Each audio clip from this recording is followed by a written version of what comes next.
अस्सलाम वालेकुम। वालेकुम अस्सलाम वरहमतुल्लाह। कैसे हैं आप, ठीक हैं? अल्हम्दुलिल्लाह सर, आप सुनाएं। ब्रदर अल्लाह का करम, अगर आपको एहतिजाज करने का मौका मिले तो आप किस तर्ज अमल से एहतिजाज करेंगे? जिस तरह लोग करते हैं अपने हक के लिए आखिरी दम तक लड़ेंगे हम, और जिस मकसद के लिए हम लड़ेंगे उसको हासिल करने तक हम अपनी जान भी दे सकते हैं।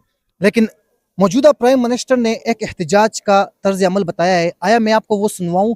क्या इस तरह एहतिजाज होना चाहिए? मैं आपको सुनवाता हूँ, पहले सुने अभी मजा आएगा ना भिड़ो। जरा।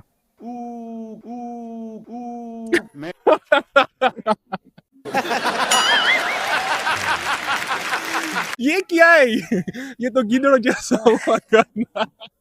एहतिजाज ऐसे होना चाहिए। नहीं। कहता है कि मैं जापान गया तो वहाँ लोग ऐसी आवाजें निकाल रहे थे, एहतिजाज रिकॉर्ड कर रहे थे। आप क्या कहेंगे इस एहतिजाज के हवाले से? तो हम यही कहेंगे ना कि पहले अपने कंट्री को जापान जैसे बनाए, फिर हम भी ऊ करेंगे और एहतिजाज इस तरह हम मजीद आगे लेके जाएंगे। लेकिन इस तरह तो नहीं ना, हम तो पाकिस्तान में रह रहे हैं। अब ये तो जापान नहीं है ना कि हम ऊ कर अपने हमें अपना वो मकसद, वो जो हम चाहिए वो हमें मिल जाए। इस तरह तो नहीं होता। ये तो पाकिस्तान है, तो पाकिस्तान में रह के पाकिस्तान जैसे हम सोचेंगे और उस अंदाज से हम आगे जाएंगे। बहुत बहुत शुक्रिया, थैंक यू।